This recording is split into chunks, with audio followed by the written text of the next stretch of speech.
দর্শকের বিচার চাচ্ছি। তো দর্শকের বিচার চাইলে আরেকটা গোষ্ঠী চুলকাবে কেন, গা চুলকাবে কেন, গা জ্বলবে কেন?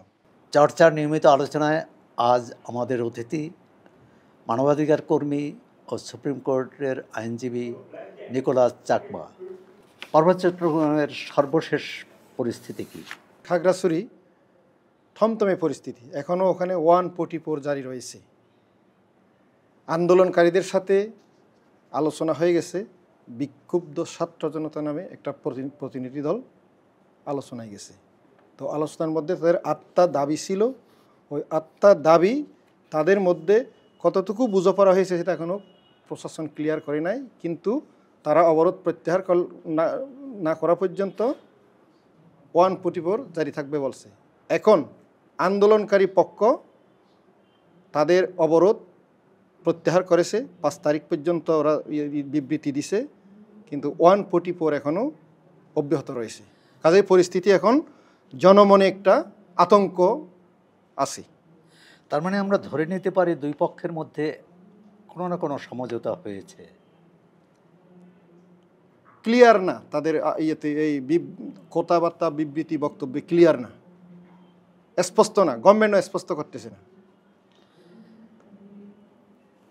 কিন্তু সম্প্রতি পার্বত্য চট্টগ্রামের খাগড়াছড়ির জি একটি পাহাড়ি মেয়ের ধর্ষণের অভিযোগকে কেন্দ্র করেই এই যে লঙ্কাকাণ্ড ঘটল, 3 জন পাহাড়ি যুবক প্রাণ হারালেন, এটা এড়ানো যেত কিনা?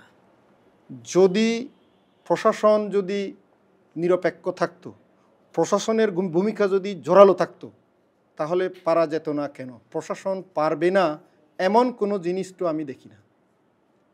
কারণ প্রশাসনের মধ্যে তো কি হচ্ছে না হচ্ছে প্রশাসন তো আগে ভাগেই জানার কথা। কারণ পার্বত্য চট্টগ্রামে অনেক বাহিনী কাজ করে, গোয়েন্দা বাহিনী, ডিজিএফআই, এএফইউ, এনএসআই, আরও বিভিন্ন বাহিনীর সিকিউরিটি আছে, গোয়েন্দা আছে, সোর্স আছে।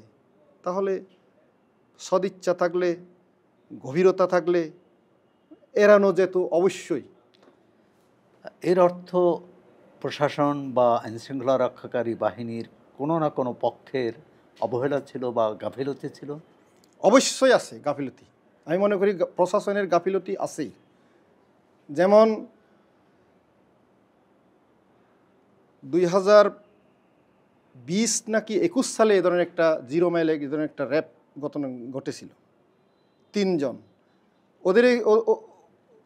ওরাও তো জানতো না ওরা কারা, কিন্তু যখন অভিযোগ উঠছে তখনকার প্রশাসন দ্রুত পদক্ষেপ নিছে, দোষীদের গ্রেপ্তার করছে, কোনো এ ধরনের সাম্প্রদায়িক ঘটনা ঘটেনি, কিচ্ছু ঘটেনি।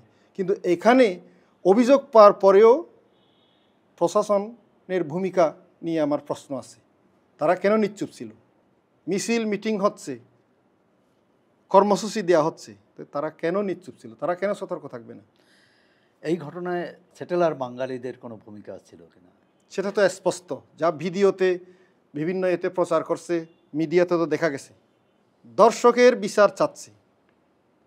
তো দর্শকের বিচার চাইলে আরেকটা গোষ্ঠী চুলকাবে কেন, গা চুলকাবে কেন, গা জ্বলবে কেন?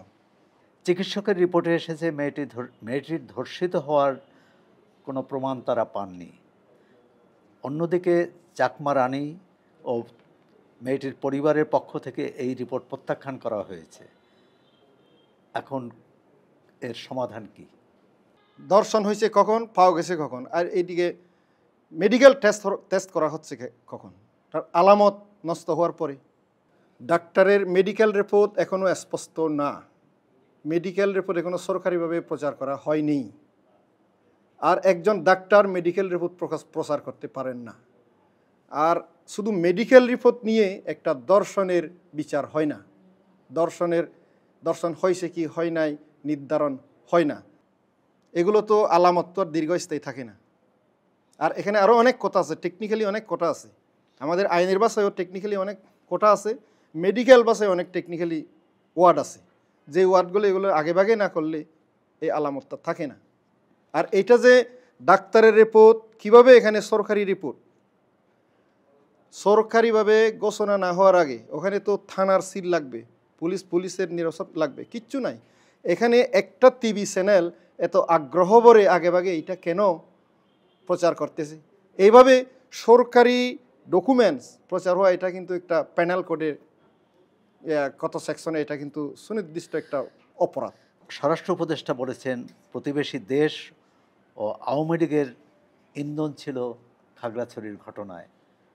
আপনি কি, এবং অন্যদিকে পার্বত্য চট্টগ্রাম উপদেষ্টা বলেছেন ইউপিডিএফের অপরিপক্কতার কারণে ঘটনা ঘটেছে। আপনার মন্তব্য কি? জি, স্বরাষ্ট্র উপদেষ্টার মন্তব্য আমি পেপারে দেখেছি, অনলাইনে দেখেছি, টিভি চ্যানেলে দেখেছি। সে পার্শ্ববর্তী দেশের ইন্ধন আর আওয়ামী লীগের ইন্ধন এগুলো হচ্ছে অতীতের রাষ্ট্র ক্ষমতায় যারা ছিল তাদের কথাবার্তা। যদি থাকে সে একজন তাদের মতো কথাবার্তা, হ্যাঁ তাদের মতো কথাবার্তা, সে একজন দায়িত্বশীল ব্যক্তি, তাহলে সেটা সে প্রমাণ করার দায়িত্ব তার, সে প্রমাণ করুক বাইরের ইন্ধন ছিল, আওয়ামী লীগের ইন্ধন ছিল, এক।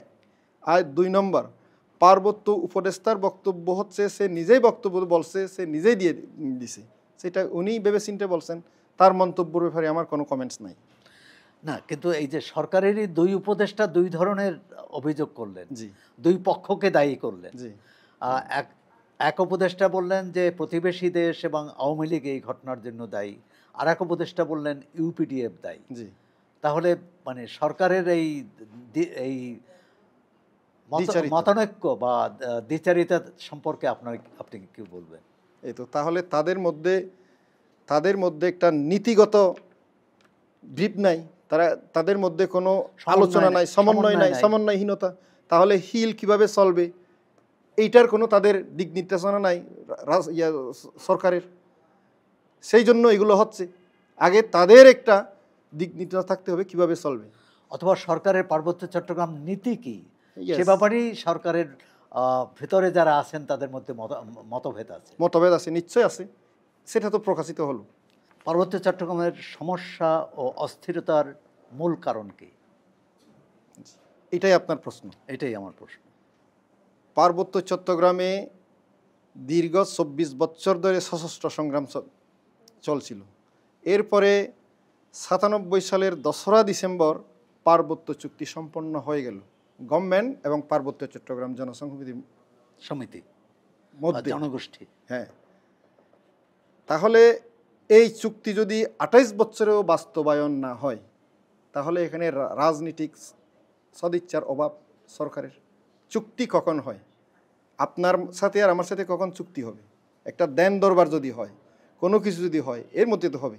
তাহলে এবার এইটা পার্বত্য চট্টগ্রামের একটা পলিটিক্যাল সমস্যা সমাধানের জন্য তো এই চুক্তি হয়েছে। সুনির্দিষ্টভাবে দফাদফি আছে কোন ইয়েতে, কিন্তু এই দফাগুলো যদি মেনগুলো যদি বাস্তবায়ন না হয়, চুক্তি যদি বাধাগ্রস্ত হয়, ওখানে যদি আবার চুক্তি বাস্তবায়ন আন্দোলন করতে হয়, তাহলে সেখানে তো সমস্যা থাকবেই। মূল সমস্যা হচ্ছে পার্বত্য চুক্তি বাস্তবায়িত। সরকারের দাবি তো অধিকাংশ চুক্তি বাস্তবায়িত হয়েছে এবং কিছু চুক্তি এখনও বাস্তবায়নাধীন আছে। সেটা তো অতীতের সরকারের বক্তব্য। তাহলে কি বাস্তবায়ন করছে, কি করে নাই? যদি আমি বলবো যে মৌলিক বিষয়গুলো বাদ দিয়ে যেগুলো প্রয়োজন নাই এগুলো বাস্তবায়ন করলে এটা চুক্তি বাস্তবায়ন না। যেমন আমরা পুলিশ ডিপার্টমেন্ট, ভূমি সমস্যা, এগুলো রয়ে গেছে। এগুলো হচ্ছে মেন। এখনও ভারত প্রত্যেকত আদিবাসী শরণার্থীরা এখনও জায়গা ফিরে পায় নাই, তাদের জায়গায় যেতে পারতেছে না। আভ্যন্তরীণ আদিবাসী শরণার্থীরা পুনর্বাসিত হচ্ছে না। এটা তো সরকারের দায়িত্ব ছিল। অবশ্যই সরকারের দায়িত্ব, সরকার তো নিয়ে আসছে চুক্তি করে। শেষ কথা হলো যে পার্বত্য চট্টগ্রাম পরিস্থিতি, জি, 24শে জুলাই অভ্যুত্থানের পর জি, কোনো পরিবর্তন লক্ষ্য করছেন কি? কোনো পরিবর্তন তো আমি লক্ষ্য করলাম না। নিকোলাস দা, আপনাকে ধন্যবাদ। চর্চার পক্ষ থেকে আবারও আপনার সঙ্গে কথা হবে। অবশ্যই, আপনাকেও ধন্যবাদ আমার পক্ষ থেকে।